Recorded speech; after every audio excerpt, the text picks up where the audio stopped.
You ever wonder how much meth injection will help a supercharged car? Hell, me too. Let's go find out. We've got the new updated Mr. Freeze kit on the Retro Fox with a small nozzle so you don't have to tune it. We're going to go out and run it against a 21 again from the second gear roll. That's today's video. Let's go ahead and get into it.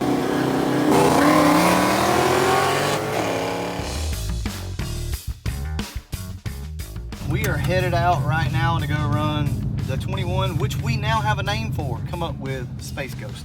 I know. We got the Gray Ghost and we got Space Ghost. I was thinking like a lunar type, like moon kind of name, and Space Ghost just popped in my head, and I'm like, we're gonna call it Space Ghost. Anyway, hold on. Gotta quieten this up. There we go. Now we can talk. So we're gonna run Space Ghost against the Retro Fox tonight. So last time it was pretty much heads up.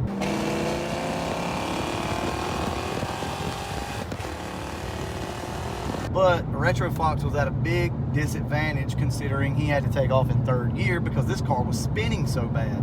Now this car back then was bone stock, nothing done to it. I got a feeling, if I'm being honest, it's gonna run out of the Retro Fox's life. Now I might be wrong. This car runs so good on out there, but we're gonna see. Second gear roll, we're gonna see what happens. So just to remind you guys, this car is on E85, long tube, tune, converter, Nitto 555 R2s on the back, so it should hook, should go. We're gonna go from a slow roll. The Retro Fox is the stock bottom end car, SVE 170cc heads, B cam, and a Vortec S trim on about 11 pounds of boost, 373 gears. So we're gonna see what happens.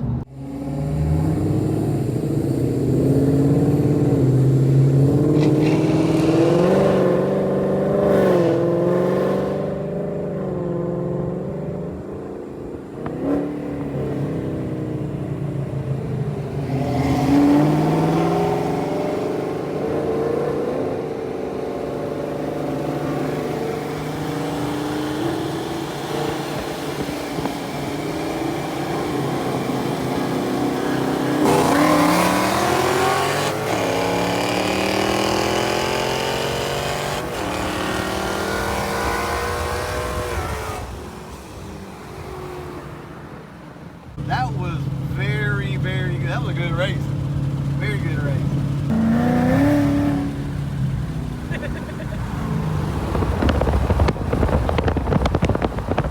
Damn, console came up. That's why I was over there to the side. There was stuff flying everywhere in there. That damn Retro was rolling. You think that meth helped at all, you think? I don't know.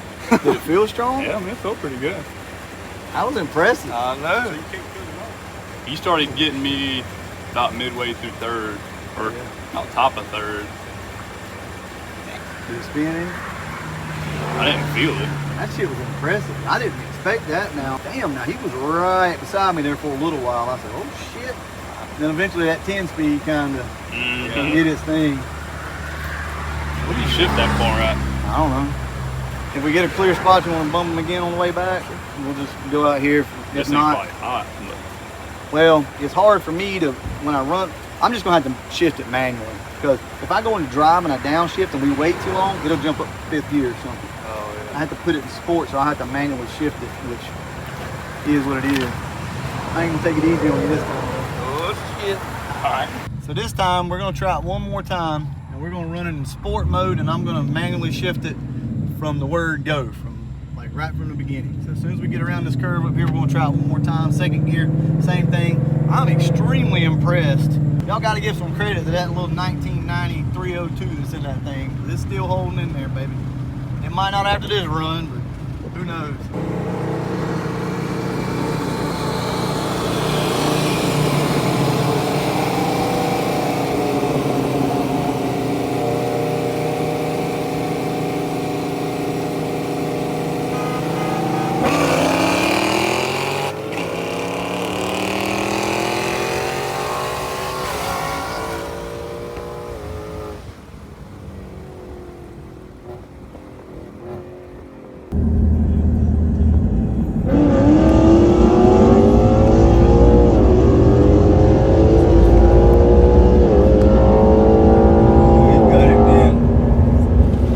probably heat soaked by now. You can see the power difference.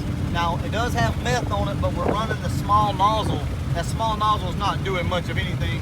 We need to tune it for the big nozzle, and then this thing's gonna probably pick up 40 to 60 horsepower with that. Anyway, let's go ahead and get back to the house and talk about the race. Before we get too deep into today's video, I want to go back and rewatch the first race between these two cars. It was a third gear roll, and the reason why we did that is because the 21 was spinning. It was on street tires.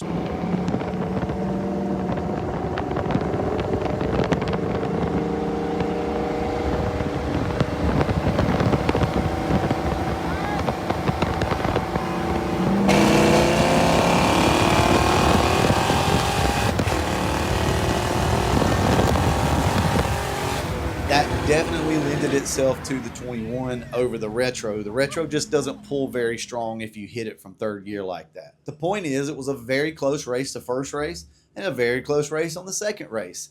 Now, the second race, the Retro Fox now has the little small nozzle and the Mr. Freeze kit, which is meth injection. Now, I do think that helped the retro out a little bit, but it's not going to help it out a whole lot because it's just a .35 nozzle. So it's the little nozzle, and that's just going to keep this thing from maybe heat soaking quite so bad.